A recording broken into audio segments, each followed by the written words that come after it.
Hello everyone welcome to daily learning. आज आम video रे Orissa GK from basic series रो आउ गोटे क्लास करिबा। एटा होची यार क्लास नंबर 7। या पूर्व ऑलरेडी क्लास 6टा कर सारची कोटारे ना Orissa GK from basic series रो मु ऑलरेडी 6टा क्लास कर सारची। तो देखि नाती निहाती प्लेलिस्ट को चेक करके देखि नेबे।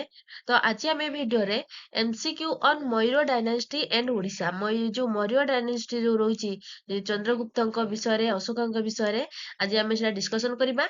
ଆଉ ଏଟା ହଉଛି ମୟୁର ଡାଇନାଷ୍ଟିର କ୍ଲାସ ନମ୍ବର 2। ମୁଁ ୟା ଉପରେ ଆଉ ଗୋଟେ କ୍ଲାସ ଏ ପ୍ରିଭିୟସ ଭିଡିଓରେ ମୁଁ ଅପଲୋଡ କରିଛି, ତ ଦେଖିନାହାନ୍ତି ନିହାତି ଦେଖିନେବେ। ସେଟାରେ କ୍ଲାସ 1 ଟାକୁ ମୁଁ ଡିସ୍କସନ କରିଛି, ଏଟା ହଉଛି କ୍ଲାସ 2 ଟା, ଆଉ ଏଟାରେ ସବୁ କ୍ୱେଶ୍ଚନ କୁ ମୁଁ କଭର କରିନେବି। ତ ନେକ୍ସଟ ରେ ଆସିବ ଅଲଗା କୋଉ ଡାଇନାଷ୍ଟି ଉପରେ ମୁଁ କ୍ୱେଶ୍ଚନ ସବୁ ଆଣିବି।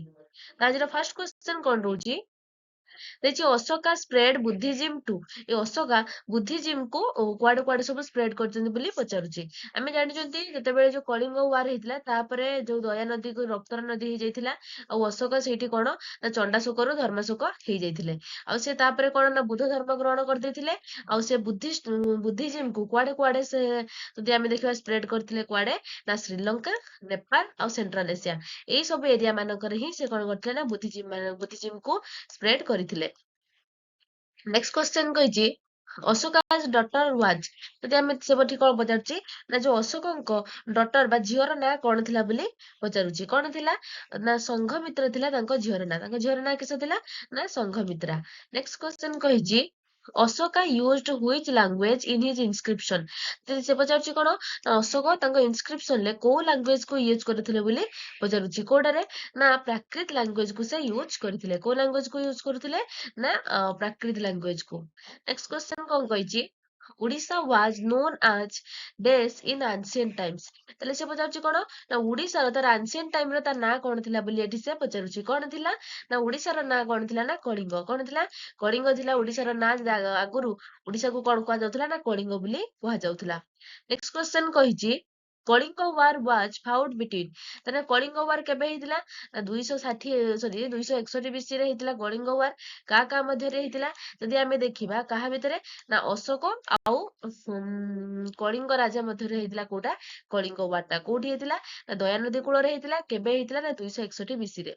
ନେକ୍ସଟ କ୍वेଶ୍ଚନ କହିଛି Buddhist site of Odisha is ତାହେଲେ ଏଙ୍କ ଭିତରୁ କୋଉଟା ଗୋଟେ ବୁଦ୍ଧିଷ୍ଟ ସାଇଟ୍ ବୋଲି ପଚାରୁଛି। କୋଣାର୍କ ଲଳିତଗିରି ଲିଙ୍ଗରାଜ ଟେମ୍ପଲ ନା ଜଗନ୍ନାଥ ଟେମ୍ପଲ। କୋଉଟା ନା ଲଳିତଗିରି ହଉଛି ଗୋଟେ ବୁଦ୍ଧିଷ୍ଟ ସାଇଟ୍। ବୁଦ୍ଧିଷ୍ଟ ସାଇଟ୍ ଏଙ୍କ ଭିତରୁ କୋଉଟା ଲଳିତଗିରିଟା।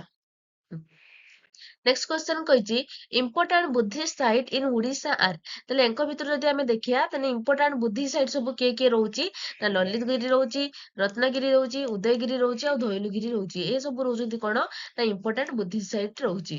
ନେକ୍ସଟ କ୍वेଶ୍ଚନ କହିଛି Ashoka is also known as ଅଶୋକଙ୍କୁ ଆଉ କଣ କୁହାଯାଏ ନା ପ୍ରିୟଦର୍ଶୀ ବୋଲି ତାଙ୍କୁ କୁହାଯାଏ। ତାହେଲେ ଅଶୋକଙ୍କର ଆଉ ଗୋଟେ ନାଁ କଣ ଅଛି ପ୍ରିୟଦର୍ଶୀ। ଏଇଟା ଗୋଟେ ବହୁତ ଇମ୍ପୋର୍ଟାଣ୍ଟ କ୍ୱେଶ୍ଚନ ନିହାତି ମନେ ରଖିଥିବେ। ଅଶୋକଙ୍କ ଆଉ ଗୋଟେ ନାଁ କଣ ରହୁଛି ପ୍ରିୟଦର୍ଶୀ।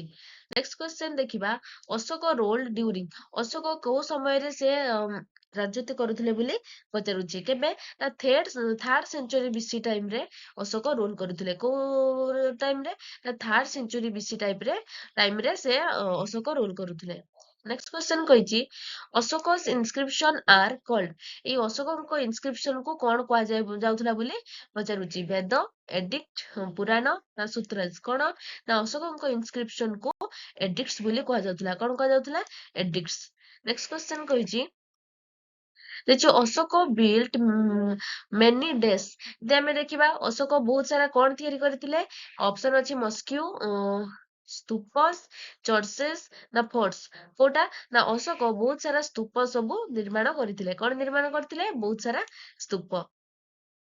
ଦେଇଛି emperor Ashoka is credited with commissioning 84,000 ସ୍ତୂପ। ସେ କେତେ କରିଥିଲେ ନା 84,000 ସ୍ତୂପ କରିଥିଲେ in third century BC to enshrine Buddha's relics and promote Buddhism. ତାହେଲେ ସେ ବୁଦ୍ଧିଜିମ୍ କୁ ପ୍ରମୋଟ କରିବା ପାଇଁ 84,000 ସ୍ତୂପ ସବୁ ସେ କଣ କରିଥିଲେ ବିଲ୍ଟ କରିଥିଲେ।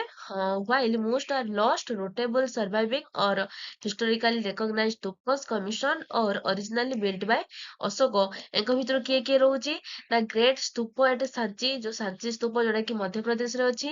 ଆଉ ଗୋଟେ ଅଛି ଧମେକ ସ୍ତୂପ ସାରନାଥରେ ଆଉ ଭେରିୟସ ସାଇଟ୍ ଇନ୍ ନେପାଳ।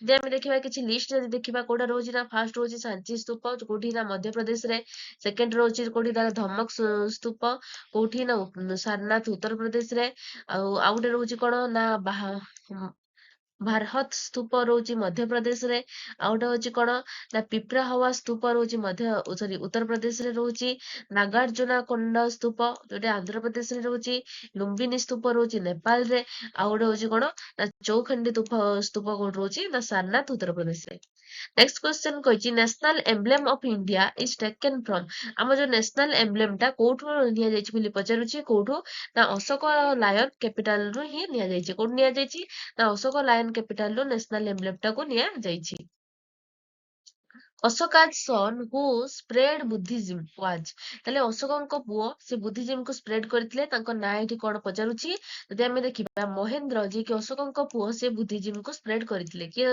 କରିଥିଲେ ଏଙ୍କ ଭିତରୁ ନା ମହେନ୍ଦ୍ର ବୁଦ୍ଧିଜିମ୍ କୁ ସ୍ପ୍ରେଡ କରିଥିଲେ ଆଉ ଅଶୋକଙ୍କ ଝିଅ ନାଁ କଣ ଥିଲା ନା ସଂଘମିତ୍ରା ନେକ୍ସଟ କ୍ୱେଶ୍ଚନ କହିଛି Ashoka is called great because of ତାହେଲେ ଅଶୋକଙ୍କୁ ଗ୍ରେଟ୍ ବୋଲି କୁହାଯାଉଥିଲା କାହିଁକି ନା ତାଙ୍କ ଯୋଉ ପିସ୍ ପଲିସି ପାଇଁ ସେ କଣ କରିଥିଲେ ତାଙ୍କୁ ଗ୍ରେଟ୍ ବୋଲି କୁହାଯାଉଥିଲା ନେକ୍ସଟ କ୍ୱେଶ୍ଚନ କହିଛି which edict of Ashoka describes the Kalinga war ଏଙ୍କ ଭିତରୁ କୋଉ ଏଡିକ୍ଟ ରେ କଣ ନା କଳିଙ୍ଗ ୱାର ବିଷୟରେ ଡିସ୍କ୍ରାଇବ କରାଯାଇଛି କୋଉଟାରେ ଯଦି ଆମେ ଦେଖିବା 13th ରକ୍ ଏଡିକ୍ଟ ରେ କଳିଙ୍ଗ ୱାର ବିଷୟରେ ବର୍ଣ୍ଣନା କରାଯାଇଛି କେତେ ନମ୍ବରରେ ନା 13th ରକ୍ ଏଡିକ୍ଟ ରେ କଳିଙ୍ଗ ୱାର ବିଷୟରେ ବର୍ଣ୍ଣନା କରାଯାଇଛି ତ ଆଜି ଏଇ ଭିଡିଓରେ ଏତିକି ଥିଲା ଆଉ ଆମେ ମୌर्य ଏମ୍ପୋରିୟର ବା ମୌर्य ଡାଇନେଷ୍ଟି ଆମେ ଏଠି ଡିସ୍କସନ କରିସାରିଛନ୍ତି ୟା ପରେ ମୁଁ ଅଲଗା ଆଉ କୋଉ ଡାଇନେଷ୍ଟି ଉପରେ କ୍ୱେଶ୍ଚିନ୍ ସବୁ ଆଣିବି ଭିଡିଓଟି କେମିତି ଲାଗିଛି ନିହାତି କମେଣ୍ଟ ମାଧ୍ୟମରେ ଜଣେଇବେ ଭିଡିଓ ଭଲ ଲାଗିଥିଲେ ନିହାତି ଲାଇକ୍ କରିବେ ସେୟାର କରିବେ ଆଉ ଚ୍ୟାନେଲଟିକୁ ସବସ୍କ୍ରାଇବ କରିବେ ଆଉ ଯେତିକି ସବୁ କରେଣ୍ଟ ଆଫେୟାର ଜାନୁଆରୀ ଫେବୃଆରୀ ମାସର କରେଣ୍ଟ ଆଫେୟାର ଯଦି ଦେଖିନାହାନ୍ତି ନିହାତି ପ୍ଲେଲିଷ୍ଟକୁ ଚେକ୍ କରିକି କରେଣ୍ଟ ଆଫେୟାର ଦେଖିବେ ହିଷ୍ଟ୍ରି ବିଏଡ ହିଷ୍ଟ୍ରି ପଲିଟି ଆଉ ଜିଓଗ୍ରାଫି ଏସବୁ ଯଦି କ୍ଲାସ ଦେଖୁନାହାନ୍ତି ନିହାତି ଦେଖିନେବେ thank you like and subscribe